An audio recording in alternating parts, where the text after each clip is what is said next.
राज्यातील प्रमुख पक्षांचे प्रदेशाध्यक्ष हे लवकरच बदलले जाणार आहेत। काँग्रेस आणि भाजपचे प्रदेशाध्यक्ष बदलणार असल्याची माहिती आहे। नाना पटोलेंनी हायकमांडकडे आपला राजीनामा पाठवल्याची माहिती आहे। तर चंद्रशेखर बावनकुळे जे भाजपचे प्रदेशाध्यक्ष आहेत त्यांची मंत्रिपदी वर्णी लागल्यानं नव्या प्रदेशाध्यक्षाचा शोध आज सुरू असल्याची माहिती आहे।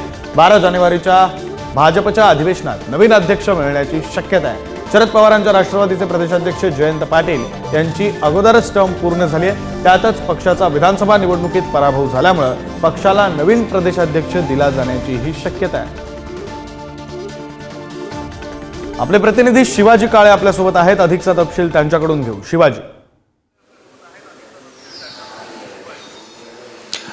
राजधानी दिल्लीमध्ये वेगवेगळ्या राजकीय पक्षांच्या संदर्भामध्ये आज बैठका सुरू आहेत। तिकडे महाराष्ट्रामध्ये खास करून काँग्रेस आणि भाजपचे नवे प्रदेशाध्यक्ष संदर्भात देखील निर्णय होण्याची शक्यता आहे। आज एनडीएची बैठक आहे, त्याचबरोबर भाजपचे बडे नेते राजधानी दिल्लीमध्ये बैठक करणार आहेत। त्यामुळे आगामी काळामध्ये राज्यामध्ये खास करून काँग्रेस आणि भाजप या दोन पक्षांना नवा प्रदेशाध्यक्ष मिळण्याची शक्यता आहे। कारण नाना पटोले लोकसभा निवडणुकीमध्ये जरी विजयी ठरला असेल काँग्रेस, तरी विधानसभा निवडणुकीमध्ये काँग्रेसचा ऐतिहासिक पराभव झालेला आहे। त्याची जबाबदारी म्हणून त्यांनी राजीनामा मल्लिकार्जुन खरगे यांच्याकडे पाठवलेला आहे।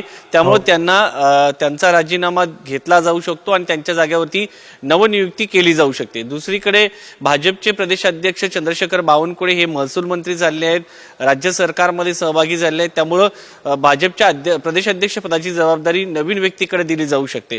तिसरीकडे जर पाहिलं तर दोन खास करून राष्ट्रवादी काँग्रेस अजित पवार आणि राष्ट्रवादी काँग्रेस शरदचंद्र पवार यांच्या पक्षामध्ये तीच पद्धत आहे।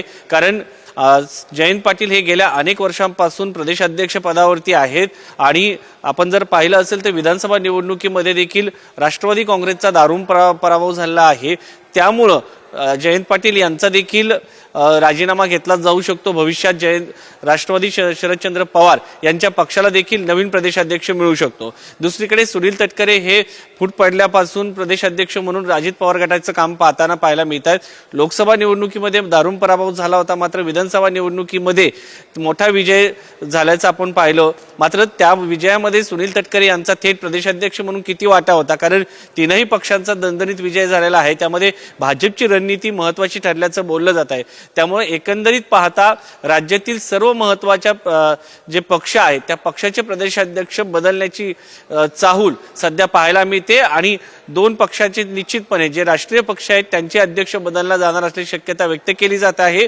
जानेवारी महिन्यामध्ये भाजपचं मोठं अधिवेशन राजधानी मुंबईमध्ये किंवा महाराष्ट्रामधील एका महत्त्वाच्या शहरामध्ये होऊ शकतं आणि त्यामध्ये नवीन प्रदेशाध्यक्षाची जी नियुक्ती आहे, घोषणा जी आहे ती होऊ शकते।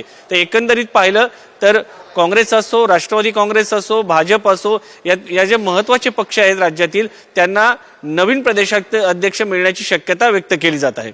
खरंय शिवाजी, तुम्ही म्हणताय त्याप्रमाणे महत्त्वाच्या पक्षांना नवा प्रदेशाध्यक्ष मिळू शकतो। त्यामुळे कोणकोणत्या पक्षांचे प्रदेशाध्यक्ष बदलले जात आहेत आणि मग कोणाची वर्णी लागते हे सगळं पाहणं महत्त्वाचं असेल। तुर्तास धन्यवाद तुम्ही दिलेल्या सविस्तर माहितीसाठी।